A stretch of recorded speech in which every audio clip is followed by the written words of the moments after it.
Part 5 of Deathworld by Harry Harrison. Part 5. Once the ship was in orbit, the captain sent for Jason and Kirk. Kirk took the floor and was completely frank about the previous night's activities. The only fact of importance he left out was Jason's background as a professional gambler. He drew a beautiful picture of two lucky strangers whom the evil forces of Cassilia wanted to deprive of their gambling profits. All this fitted perfectly the captain's preconceptions of Cassilia. In the end, he congratulated his officer on the correctness of his actions, and began the preparation of a long report to his government. He gave the two men his best wishes as well as the liberty of the ship. It was a short trip. Jason barely had time to catch up on his sleep before they grounded on Darken. Being without luggage, they were the first ones through customs. They left the shed just in time to see another ship landing in a distant pit. Kirk stopped to watch it, and Jason followed his gaze. It was a gray, scarred ship, with the stubby lines of a freighter, but sporting as many guns as a cruiser. "Yours, of course," Jason said. Kirk nodded and started towards the ship. One of the locks opened as they came up, but no one appeared. Inside, a remote release folding ladder rattled down to the ground.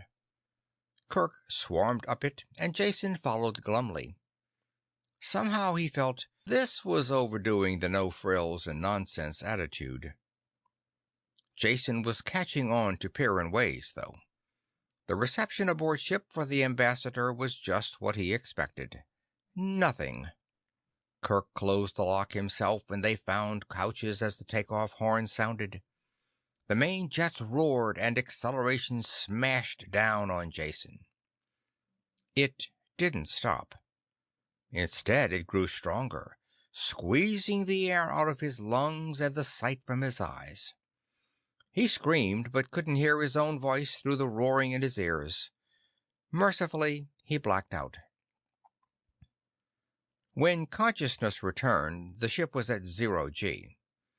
Jason kept his eyes closed and let the pain seep out of his body. Kirk spoke suddenly.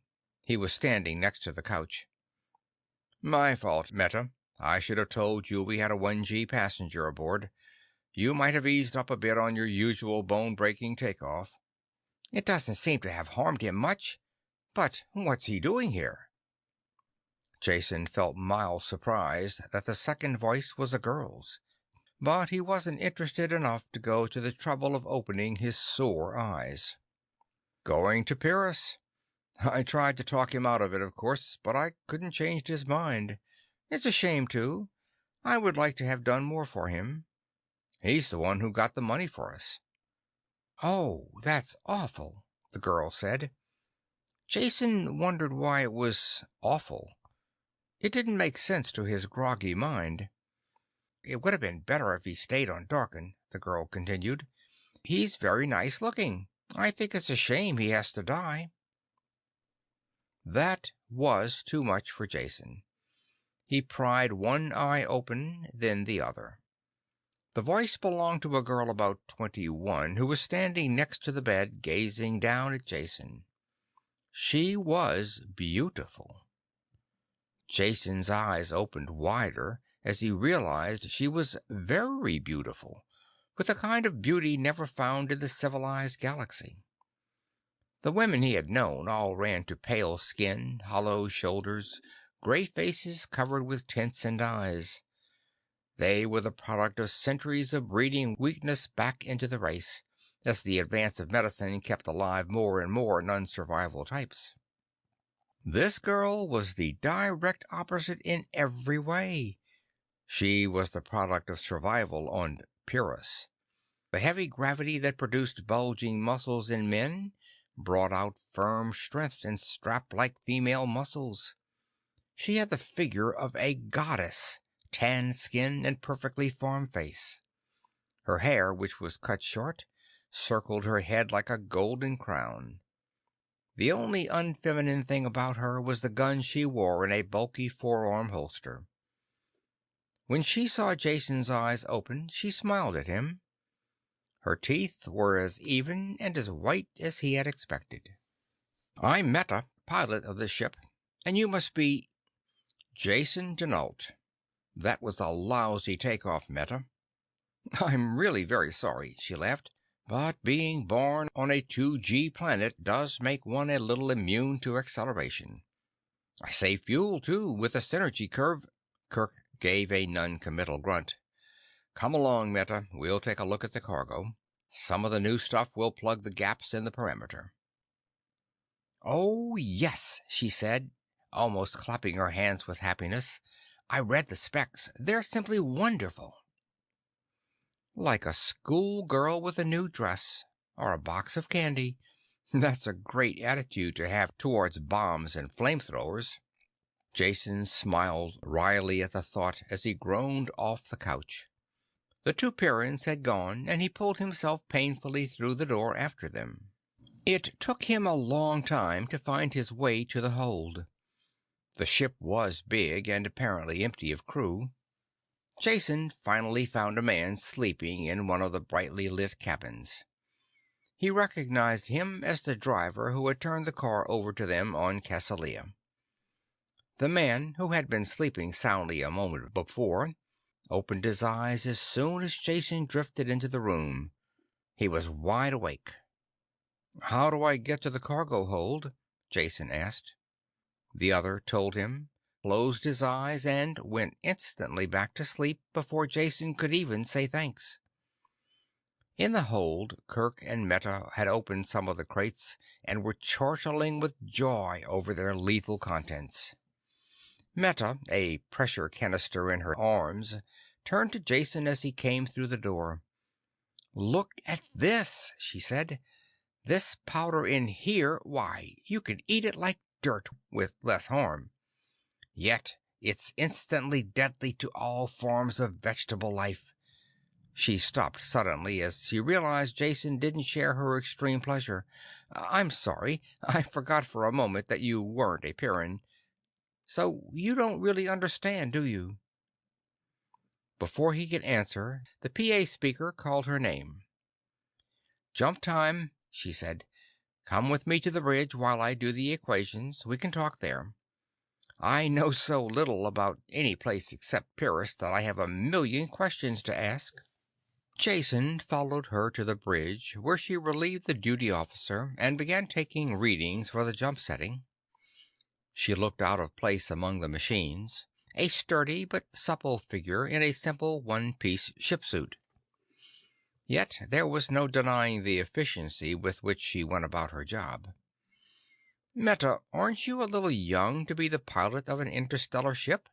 "Am I?" She thought for a second. "I really don't know how old pilots are supposed to be. I've been piloting for about 3 years now, and I'm almost 20. Is that younger than usual?" Jason opened his mouth, then laughed. "I suppose that all depends on what planet you're from. Some places you would have trouble getting licensed, but I'll bet things are different on Pyrrus. By their standards, you must rank as an old lady." "Now you're making a joke," Meta said serenely as she fed a figure into the calculator. "I've seen old ladies on some planets. They're wrinkled and have gray hair. I don't know how old they are. I asked one, but she wouldn't tell me her age. But I'm sure they must be older than anyone on Pyrrus. No one looks like that there." "I don't mean old that way." Jason groped for the right word. "Not old, but grown up, mature, an adult." "Everyone is grown up," she answered. "At least as soon as they leave the wards. And they do that when they're 6. My first child is grown up, and the second one would be, too, only he's dead. So I surely must be." That seemed to settle the question for her, though Jason's thoughts jumped with the alien concepts and background inherent behind her words. Meta punched in the last setting, and the course tape began to chunk out of the case. She turned her attention back to Jason. "I'm glad you're aboard this trip, though I am sorry you are going to Pyrrus. But we'll have lots of time to talk. There are so many things I want to find out about other planets, and why people go around acting the way they do. Not at all like home, where you know why people are doing things all the time." She frowned over the tape for a moment, then turned her attention back to Jason. "What is your home planet like?" One after another, the usual lies he told people came to his lips and were pushed away. Why bother lying to a girl who really didn't care if you were a serf or noble? To her, there were only two kinds of people in the galaxy, Pyrrians and the rest. For the first time since he had fled from Horgustersod, he found himself telling someone the truth of his origin. "My home planet? Just about the stuffiest, dullest dead end in the universe. You can't believe the destructive decay of a planet that is mainly agrarian, caste-conscious, and completely satisfied with its own boring existence. Not only is there no change, but no one wants change. My father was a farmer, so I should have been a farmer too, if I had listened to the advice of my betters. It was unthinkable as well as forbidden for me to do anything else, and everything I wanted to do was against the law. I was 15 before I learned to read, out of a book stolen from a noble school. After that, there was no turning back. By the time I stowed aboard an off-world freighter at 19, I must have broken every law on the planet. Happily. Leaving home for me was just like getting out of prison." Meta shook her head at the thought. "I just can't imagine a place like that. But I'm sure I wouldn't like it there."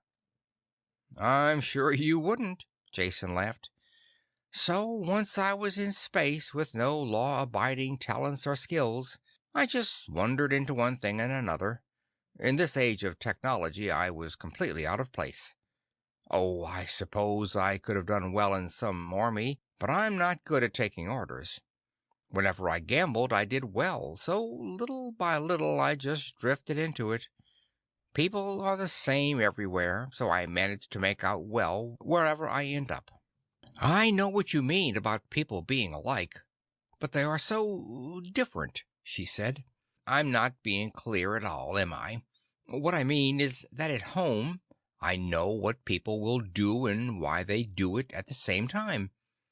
People on all other planets do act alike, as you said, yet I have very much trouble understanding why. For instance, I like to try the local food when we set down on a planet, and if there's time, I always do. There are bars and restaurants near every spaceport, so I go there. And I always have trouble with the men. They want to buy me drinks, hold my hand. Well, a single girl in those port joints has to expect a certain amount of interest from men." "Oh, I know that," she said. "What I don't understand is why they don't listen when I tell them I'm not interested and to go away. They just laugh and pull up a chair, usually. But I found that one thing works wherever I am. I tell them if they don't stop bothering me, I'll break their arm."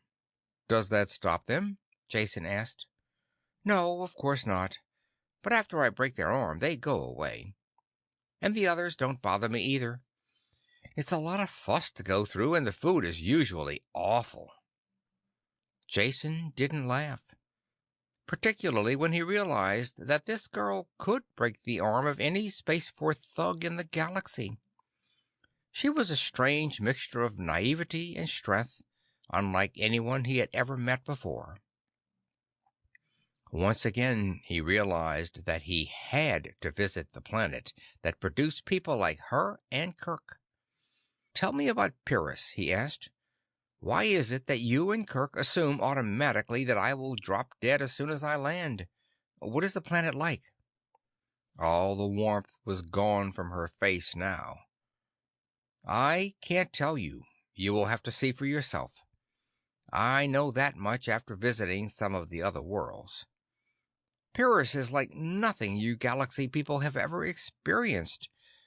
You won't really believe it until it's too late. Will you promise me something?" "No," he answered.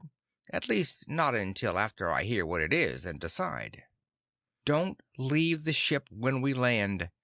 You should be safe enough aboard, and I'll be flying a cargo out within a few weeks." "I'll promise nothing of the sort. I'll leave when I want to leave." Jason knew there was logic in her words, but his back was up at her automatic superiority. Meta finished the jump settings without another word. There was tension in the room that prevented them both from talking. It was the next ship day before he saw her again, then it was completely by accident.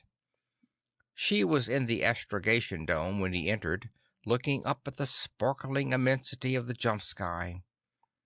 For the first time, he saw her off duty, wearing something other than a ship suit. This was a loose, soft robe that accentuated her beauty. She smiled at him. "Ah, the stars are so wonderful," she said. "Come look."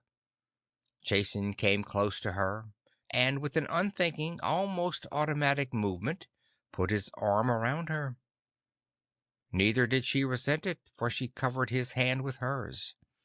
Then they kissed, and it was just the way he knew it would be. End of Part 5.